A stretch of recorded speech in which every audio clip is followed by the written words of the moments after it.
बाबा कुठून आले आपण? देवगाववरून. देऊन आले. आणि किती वर्ष झाले चालता वारीत? आठवतं का किती वर्ष झाले? वयाच्या 7व्या वर्षापासून वारी चालू केली. बरं बरं बरं. आणि पाऊस पाणी आला तर निवारा कुठे आहे बाबा? बाबा कुठं बी झोपायचं होतं, खाणं पिण्याची सोय असते.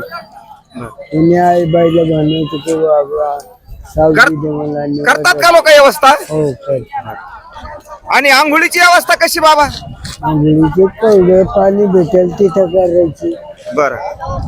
आणि खोकला भोंबारा काही जर समजा ताप गीप आली तर मग औषधं असतात आपल्याकडे. कोण देतय? डॉक्टर पैसे नाहीत का घेत? नाही. बरं बरं. बाबा आता आता अशा वाऱ्या किती करायच्या बाबा? काय आप किती दिवसाच्या? होईल तेवढं करायच्या. बर. हो. धन्यवाद बाबा.